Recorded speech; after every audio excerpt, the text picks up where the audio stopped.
Hi guys, Eternal here, and this is the first in my series in my Adobe Photoshop tutorials.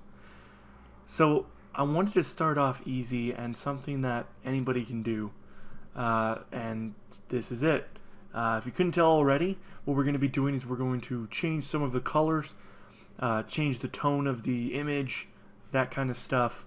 It's really simple to do, and a lot of photographers will get it really a real good use out of it. So, if you've ever taken a shot and it turns out to be too bright when you were going for, a darker tone or something like that.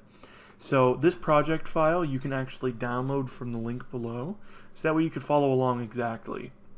And feel free to pause the video if you need to. So I have this background image here, and I have these widescreen bars on it. I don't know why. I think this looks really good, but that's my own personal preference. So the first thing I'm going to do is I'm going to drag the background layer, the one with the image on it, down to the new layer, and I'm going to name this my working copy. And the reason why is because I don't want this to be destructive in any way. So I always want to have an image to go back to, which I guess you could argue that I could just open up the image again, but we don't want to do that. That would be counterproductive. So now that you have to do that and you opened your image just like so, you can go into image, and then you can go into adjustments, and here you'll find a whole bunch of stuff. But what we're going to be talking about is we're going to be talking about curves, hue and saturation, and color balance. So first, let's go into curves. So what this does is the high and low point of your image. So for example, if you really wanted every shadow to really come out, you would curve it down just like that. So this would make it, every shadow kind of do that.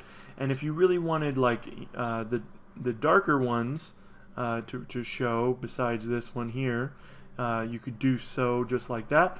And if you wanted to make it really lighter, kind of like a real vibrant image, you can make it up. You can also have a real low point, so let's say you want it really low, but you also want to have a high point, so you could really make it just like that, which gives you this real crazy stuff.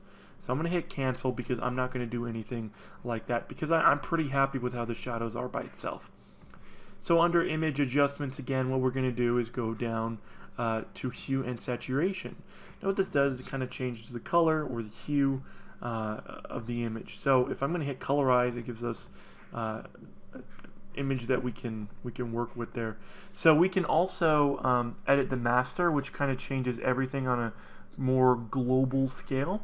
Or if we want to really just edit the reds and which shade of reds, lightness and darkness there is of the reds. So for example, you can tell on these rocks they're kind of changing color when we do that. But again, I'm going to hit cancel. So I'm going to go back into it to hue and saturation. What I'm going to do is I'm going to drag my hue a little bit towards the more bluer side. And as you can tell, the sky is definitely changing color there. So I'm going to leave this to +18, and I'm just going to hit OK. Now what I'm going to do is I'm going to go into image adjustments, and let's go down into color balance. Now color balance is a term that is thrown around a lot in the industry, and what this does is this adds or removes certain colors from your image, but in the way of coloring, not exactly just removing that color. So let's crank up the red, and as you can tell, it adds a whole bunch of red into the image, or it really exaggerates the current reds that are in there. If you want to bring up the green, you can do that, and also the blues. So what I'm going to do actually is I want this to be, let's see here, I want to make it a real nice green. So I'm going to leave it at +13, +43, +21. This is also the midtones. You can go to shadows and add more shadow stuff like that. So you can see on these trees in the background here, all the shadows, they change color when you do that. You could also add a little bit more green, which is actually what I'm going to do. I'm going to brighten up the image a little bit there. Then I'm going to hit OK. So back over into the adjustments layer, I'm going to go over into vibrance. And actually what this does here is if I turn it up, it just barely changes the vibrance of the colors. So if you really want to kind of have like more of a dull color, like as you can tell, this is black and white, but you can still see some of the colors in there. You can really make some changes there. So I'm actually going to make it a little bit more vibrant. maybe just like that. And then now this is pretty much how I'd like it. So something that I'm also going to do to emphasize the effect is I'm going to go into filter lens correction, and I'm just going to go into the custom and change the vignette all the way down. And what this does is this really adds like a kind of a circle of black around it, kind of fading in. And then the other thing I'm going to do is I'm going to go into filter, blur, and I'm going to go into tilt shift. Now this is going to be a whole tutorial on it by itself, so don't get lost. If you are, it's okay, is what I'm saying. So under tilt shift, you're going to do that, and I'm going to just click right here. And what this does is this is going to keep this part of the image completely good and clear, and it's going to blur out the other images. And the reason why you do this is because it's going to make it appear like kind of like a miniature.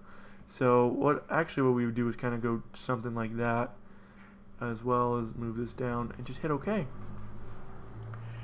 And then that kind of blurs out this, and it's nice and green. So then what I'm going to do is I'm just going to take the text tool, and I'm going to type in my name here. I'll just do E, because it's always good to sign your work. And I'm going to select one of the colors in the lake here, and then I'm just going to put it in the sky, because you know that's what I do. I put things in the sky. So after all that, your image is pretty much done. This is really great if you want to add some blues into your image to really add a dramatic tone, or maybe a yellow to make it really excited, or you know, whatever kind of feeling you're going for. You're going to have to change the colors and color correct it. Or maybe you're taking a picture of a tree and it's not as green as you'd like. That's an example as well. So this is before, and this keeps telling me my performance is bad, but it's alright. This is before, and this is after. So it's a lot more dramatic of effect, and actually it really cleared up some of these images here on the mountain. So that's a tutorial for today, guys. Make sure you check back. I'm going to be releasing tutorials whenever I can do them, and I'll talk to you guys